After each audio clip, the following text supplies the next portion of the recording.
दोस्तों देखो, अब हम बात करने जा रहे हैं रिफ्रैक्टिव इंडेक्स की। ठीक है, देखिए हम क्या है, हम हर चीज सोचते हैं कि ना हम थोड़ा सा हो सके कि कम से कम समय में कोई भी टॉपिक तुम लोगों के दिमाग में पूरी तरीके से हम उसको अच्छे दिमाग बैठा सकें। हम इन्हें पूरे प्रयास करते हैं, इसलिए हम अब थोड़ा कोशिश करते हैं कि कम समय का ही वीडियो बनाएं। और आप लोग पूरा प्रयास करिए समझने की, और पूरा अगर समझेंगे तो पूरी तरीके से बिल्कुल आ जाएगा। ठीक है, हम अन्य तो आपने देखा होगा एक चीज, अन्य जो होते हैं उनके अपेक्षा हम जो वीडियो डालते हैं डायरेक्ट हम आ जाते हैं मुख्य उद्देश्य पर, इधर उधर की चर्चा ना करके, फालतू की चर्चा ना करके डायरेक्ट अपने टॉपिक पर आते हैं। आप लोगों ने देखा होगा। और जैसे कि अब हम चलो ज्यादा बहस न करके आ जाते हैं डायरेक्ट इसी पर टॉपिक पर, रिफ्रैक्टिव इंडेक्स किसे बोलते हैं। तो एक चीज याद रखना, हिंदी मीडियम में भी देख लो चाहे, क्या हो जाता है रिफ्रैक्टिव इंडेक्स, सिंबल होता है एम। क्या होता है रिफ्रैक्टिव इंडेक्स का? एन।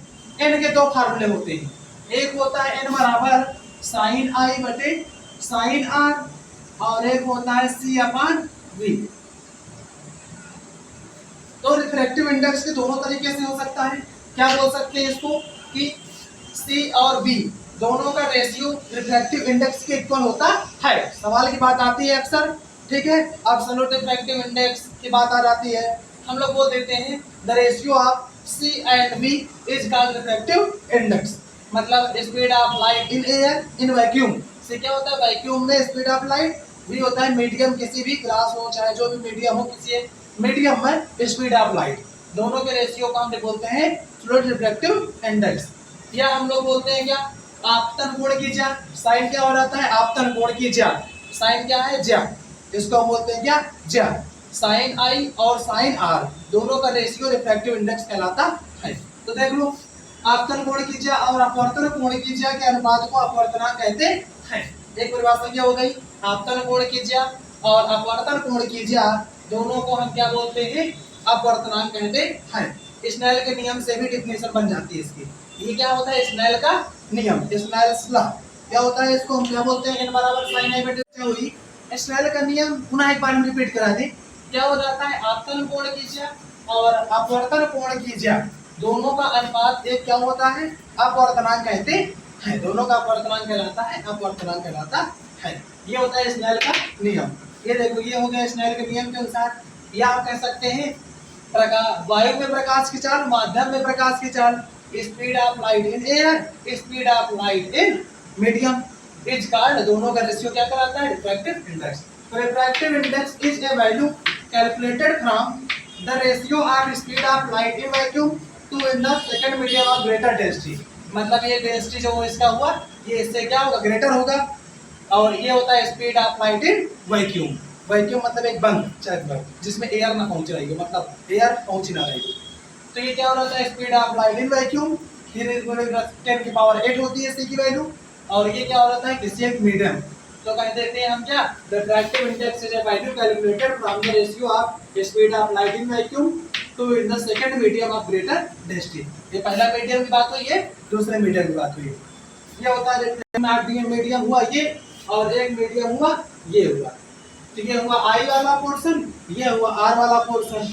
तो साइन आई और ये क्या हुआ, साइन आर, दोनों का रेशियो कहलाता है रिफ्रैक्टिव इंडेक्स। ये हो गया स्नेल्स लॉ। स्नेल का नियम क्या होता है, साइन आई और साइन आर, ये होता है स्नेल्स लॉ। ठीक है, दूसरा क्या हुआ, सी अपान बी, मतलब speed of light in 3 × 10⁸ metre पर सेकंड होता है एयर में, और एक कोई मीडियम हो गया, चाहे ग्लास में चाहे। अतः इस वीडियो के बाद हम अगली वीडियो में बात करेंगे, और भी मेरा फार्मूला का यूज करेंगे, इसमें केवल एक चर्चा। हाँ, अभी तक हमने बात कर लिया रिफ्रैक्टिव इंडेक्स की डेफिनेशन की, क्या होती है बात, हिंदी मीडियम और इंग्लिश मीडियम दोनों को। अब एक सवाल हम दे रहे हैं, इसका सवाल जैसे आ गया, find the refractive index of benzene with respect to air. देख रहे हैं, दो मीडियम आ गया, एक बेंजीन हो गया, मतलब कोई मीडियम है, और एक आ गया एयर। दोनों मीडियम के बीच क्या करना है, इंटर कर रही लाइट, और कितना है, बेंजीन का दिया हुआ है 2 × 10⁸ मीटर पर सेकंड। कैसे सॉल्व करेंगे, फार्मूला होता है क्या, रिफ्रैक्टिव इंडेक्स n बराबर क्या होता है, सी अपान वी। फार्मूला होता है refractive index equal to C upon V, इसलिए बताए थे फार्मूले में, n बराबर सी अपान वी। n है रिफ्रैक्टिव इंडेक्स। सी की वैल्यू हमें अगर ना भी दिया हो या दे देता है कभी कभी, फिक्स होती है क्या, स्पीड ऑफ लाइट में 3 × 10⁸ 3 × 10⁸ मीटर पर सेकेंड।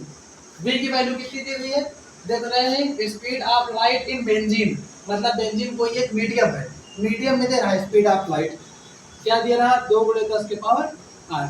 ये क्या है, किसी मीडियम में है स्पीड ऑफ लाइट, लाइट दे रहा है, लाइट की स्पीड कैंसिल हो जाएगा 1.5, n बराबर आ जाता है रिफ्रैक्टिव इंडेक्स 1.5, क्योंकि इसका कोई यूनिट नहीं होती है। फिर हम अगर आप हिंदी मीडियम का एक क्वेश्चन बताने जा रहे हैं, अभी देखिएगा, इसके बाद आगे निशान।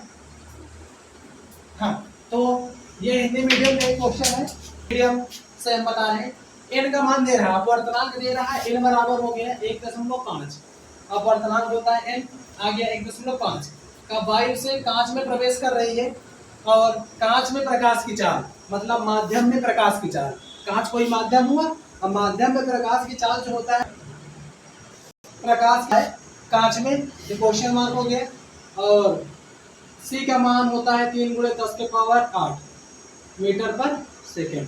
ये हो गया क्या, वायु में निर्वात में प्रकाश की चाल।